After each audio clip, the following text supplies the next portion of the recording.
Bien, hoy vamos a meternos a fondo con algo que a primera vista puede parecer muy técnico, Muy ávido, ¿sí? exacto, pero que en realidad es una historia, bueno, fascinante sobre cómo cambia el tiempo y con él la justicia.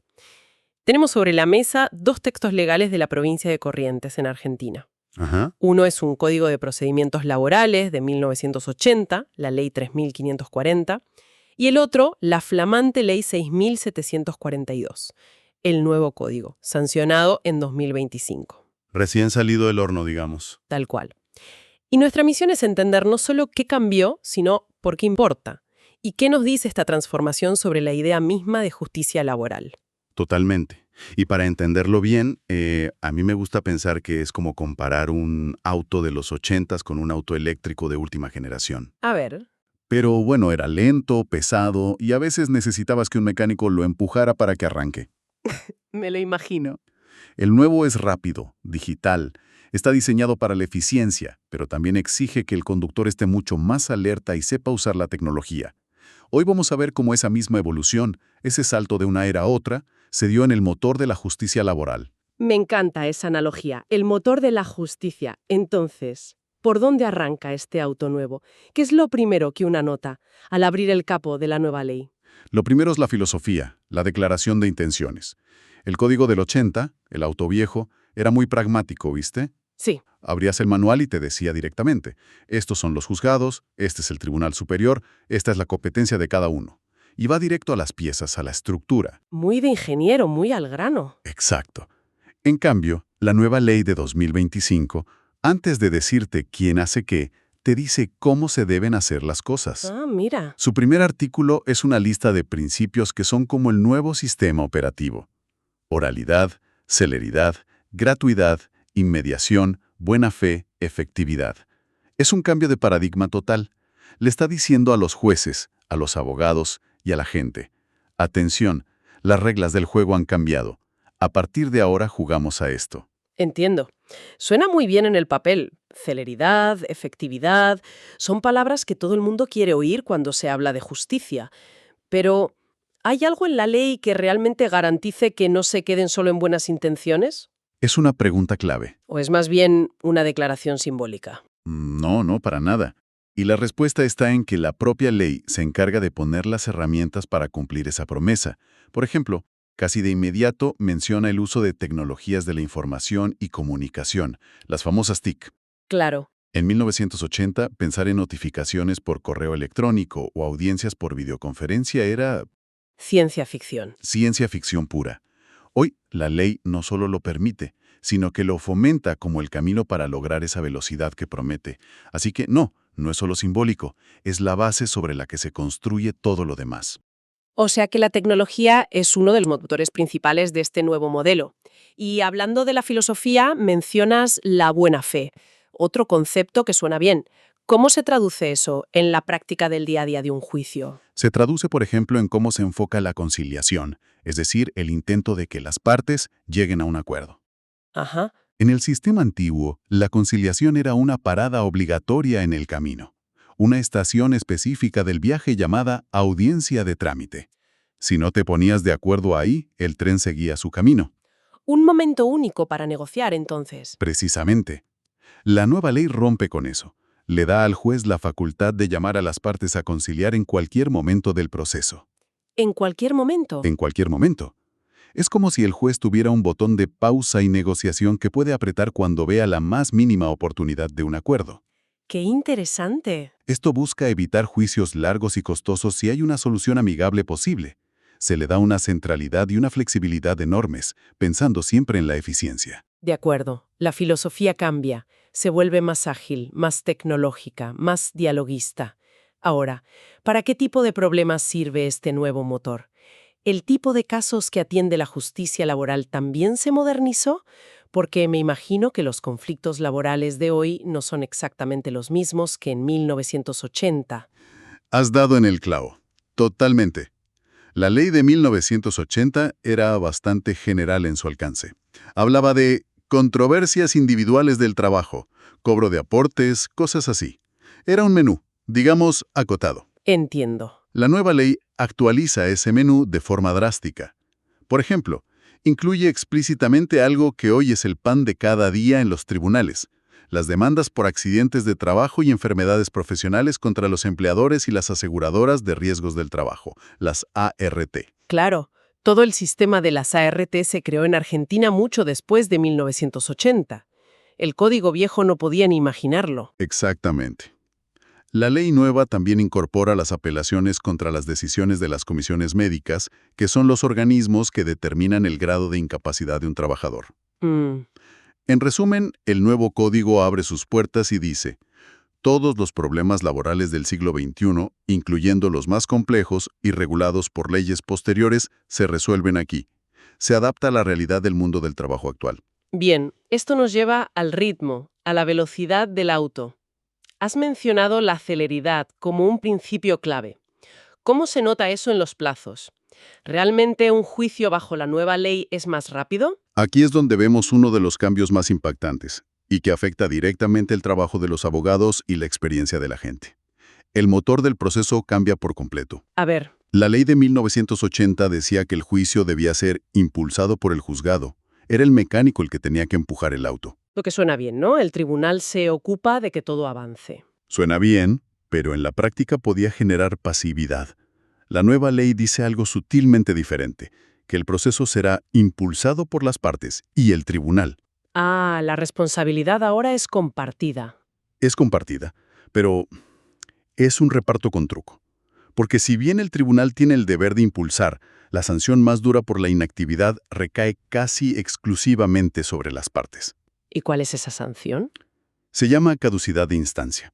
Es básicamente la muerte del juicio por abandono. Si el expediente queda quieto sin que nadie pida nada, el juicio se archiva y se pierde el derecho a reclamar. Ok. Y aquí viene el dato demoledor. La ley de 1980 estableció un plazo de 1 año de inactividad para que esto ocurriera. ¿Un año? Espera, ¿me estás diciendo que antes un juicio podía estar paralizado durante un año entero en un juzgado sin que pasara absolutamente nada? Así como lo oyes. Me cuesta creer que el sistema permitiera esa demora. ¿Cuál era la lógica detrás de un plazo tan largo? La lógica era, quizá, una concepción de la justicia con otros tiempos, menos urgida, digamos, pero el efecto práctico era que los expedientes podían dormir durante meses sin consecuencias. Ahora, prepárate para el cambio. Sí. La nueva ley reduce ese plazo a 6 meses. La mitad. Eso es un cambio brutal. Es una reducción drástica. Y esto cambia por completo la cultura del litigio. Antes, un abogado podía tener un caso en el fondo de su pila de expedientes y mirarlo por meses. Claro. Ahora, con un plazo de 6 meses, tanto el abogado del trabajador como el de la empresa están bajo una presión constante para mantener el caso activo, para presentar escritos, para pedir que el proceso avance. Uf, qué presión. Esto, en teoría, significa una resolución más rápida para el cliente, pero también aumenta enormemente el riesgo de que un caso se pierda por un simple descuido administrativo. La carga de trabajo y el nivel de atención que se exige a los profesionales se multiplica. Ya no puedes dejar el auto aparcado en el taller por 1 año. Cada 6 meses tienes que demostrar que sigues en la carrera. Entendido. Así que el esqueleto del juicio cambia. Se vuelve más ágil, más exigente. Pero el corazón de cualquier juicio es la evidencia, las pruebas. ¿Cómo cambia la forma en que se presentan y evalúan las pruebas en este nuevo sistema? ¿El juez sigue teniendo el mismo poder para buscar la verdad? El poder del juez para buscar la verdad de hecho se refuerza. Ambos códigos le permiten ordenar pruebas por iniciativa propia. Ok. Pero el lenguaje de la nueva ley es mucho más potente. Habla de facultades de investigación para encontrar la verdad de los hechos. Pero, donde vemos el gran cambio de método es en la estructura misma del proceso. A ver. El código del 80 era muy detallista, casi obsesivo.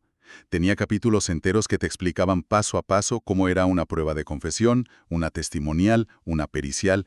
Era un manual de instrucciones completísimo y autocontenido. Lo que lo hacía predecible, pero quizás algo rígido y, bueno, anticuado. Exacto. Y la nueva ley hace algo muy inteligente aquí. En lugar de reinventar la rueda y escribir de nuevo cada uno de esos capítulos, básicamente dice: ¿Qué dice? para todo lo que no esté específicamente explicado aquí, vamos a usar el Manual de Instrucciones General de los Juicios, que es el Código Procesal Civil y Comercial. Ah, o sea que se apoya en otro código más grande y moderno. Justamente. Es como si el manual de nuestro auto eléctrico, En lugar de explicar cómo funciona un tornillo estándar, simplemente dijera, para apretar tornillos, consulte el Manual Universal de Herramientas. Clarísimo. Adopta el sistema de ese código general, que es el proceso ordinario por audiencias. Y esto nos aleja del juicio como un largo intercambio de cartas y papeles y nos acerca al juicio como una serie de reuniones cara a cara. Ajá. Hay una audiencia preliminar para organizar el debate y una audiencia final donde se produce toda la prueba. Los testigos declaran frente al juez, los peritos explican sus conclusiones. Todo es mucho más directo, concentrado y oral, en línea con los principios de los que hablábamos al principio. Entiendo. Hace que el código laboral sea más corto, flexible y evita que quede desactualizado rápidamente. Tiene todo el sentido.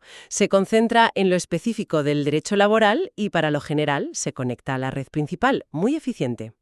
Nos queda un último punto clave que siempre genera dudas: el dinero. Las costas. Exacto. ¿Quién paga los gastos del juicio? ¿Hay cambios en eso? Sí, y es otro cambio sutil, pero muy significativo. El principio general se mantiene en ambas leyes. El que pierde, paga. Ok, eso no cambia. Eso no cambia. Si una empresa es condenada, debe pagar los gastos del juicio, incluyendo los honorarios de los abogados de la parte ganadora. Pero la ley de 1980 tenía una regla matemática muy curiosa. ¿Una fórmula? Casi. Decía que si el trabajador demandaba, por ejemplo, por 100,000 pesos, y ganaba el juicio, pero el juez determinaba que le correspondían 85,000. Ajá. Como la diferencia era menor al 20% de lo reclamado, la empresa igual tenía que pagar el 100% de los gastos. Ah, mira. Era una regla de todo o nada si la diferencia era pequeña. Esa era la idea. Una especie de protección para que el trabajador no fuera castigado por un pequeño error de cálculo en su demanda. Pero podía ser un poco tosca. Ya veo. La nueva ley elimina esa regla del 20% y le da al juez una herramienta mucho más precisa. Le dice que puede distribuir los gastos prudencialmente, en proporción al éxito que tuvo cada uno. Siguiendo el ejemplo, si el trabajador ganó el 85% de su reclamo, quizás lo justo es que la empresa pague el 85% de los gastos.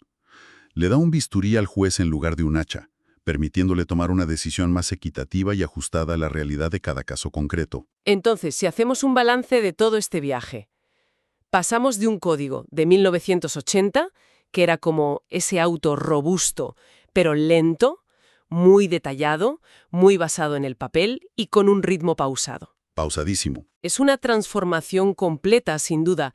El objetivo de la nueva ley es que la protección de los derechos de los trabajadores sea más efectiva, como dice su primer artículo. Y la efectividad no es solo tener razón, es que te den la razón a tiempo. Claro. Busca que la justicia no solo llegue, sino que llegue rápido. Es el reflejo de un cambio profundo en cómo se piensa la administración de justicia, adaptando a las urgencias, necesidades y herramientas del siglo XXI. Queda una reflexión final para quien nos escucha. Hemos visto que este nuevo sistema tiene dos caras muy marcadas. Por un lado, le da un rol muy activo al juez para buscar la verdad y fomentar acuerdos. Es un juez mucho más presente y director del proceso. Pero, por otro lado, acorta los plazos de forma drástica e incrementa la responsabilidad de las partes para mantener el juicio en movimiento, con esa amenaza de la caducidad a los 6 meses. Y ahí está la pregunta para seguir pensando.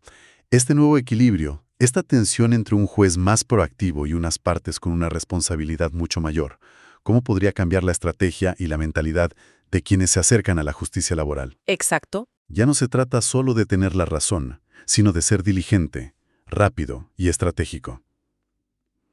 ¿Cómo afectará esto las decisiones de un trabajador al reclamar o de una empresa al defenderse, sabiendo que el reloj corre mucho más rápido y que el conductor del proceso está mucho más atento que antes?